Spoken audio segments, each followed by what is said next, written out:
Jaden here. It's been a while since I posted my last video, so I figured I'd give a little update as to where we're at right now.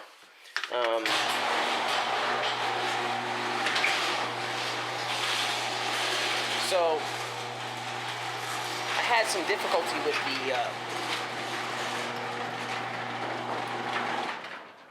the intake manifold, so I decided to go ahead and finish designing my own upper intake manifold for the stock lower intake manifold, and I 3D printed it and I tested it and it tested good. I didn't finish the whole thing. I did some more on it, printed it, checked some measurements, had to change some things, and then I said, you know what, I could probably get this one that I'm using to work without having to change out the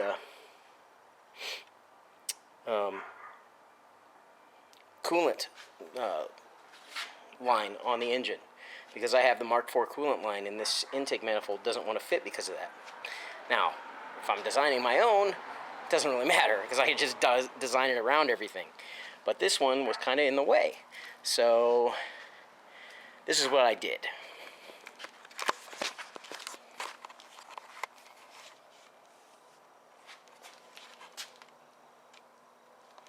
So this is where we're at right now. I have the intake manifold installed. I had to cut a little piece of the alternator off for that intake manifold to fit.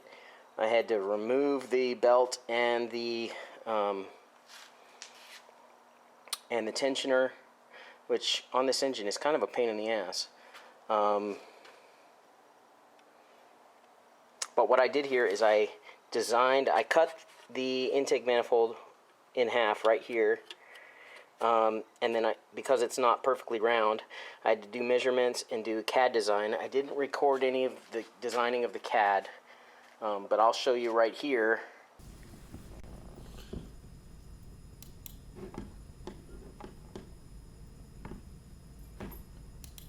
Hello, this is Bane. I'm here to show you guys something that Jaden did. There's a angle on the intake manifold so that it would not run into the water inlet or the coolant inlet. Changed it at a 14-degree angle and then 3D printed it.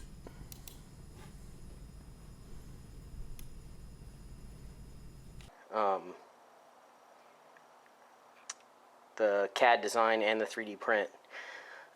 So I measured, I got that printed out, worked perfect. I heat treated it so that it should have no problem with standing up to 160 degrees Celsius, which should be more than enough for the intake. And then I attached that on there and everything fits perfectly now.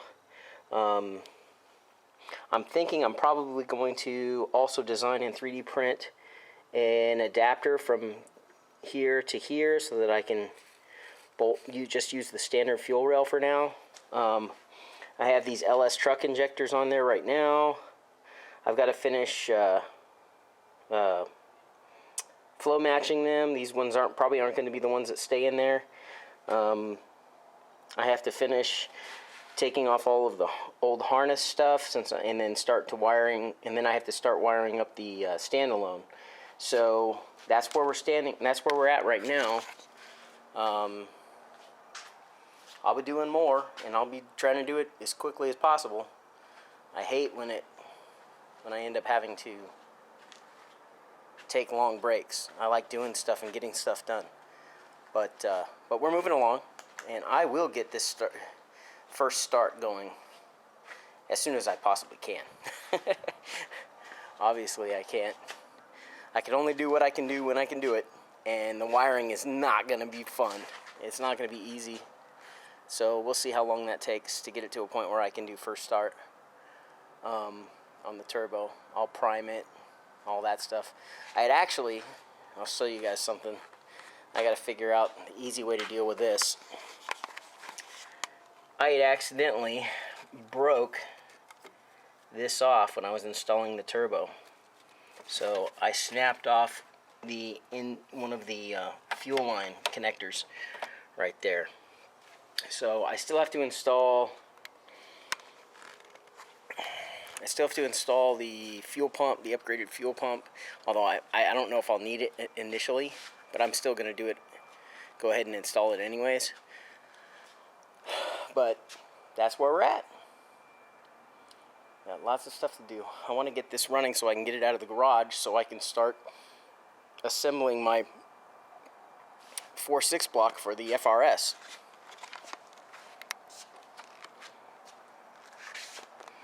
Can't wait to get the 4.6 twin charged 4.6 installed in this. But first is first. Let's get the Jetta going, and then we'll work on the other stuff. Alright guys, don't forget to subscribe and like and click the bell notifications.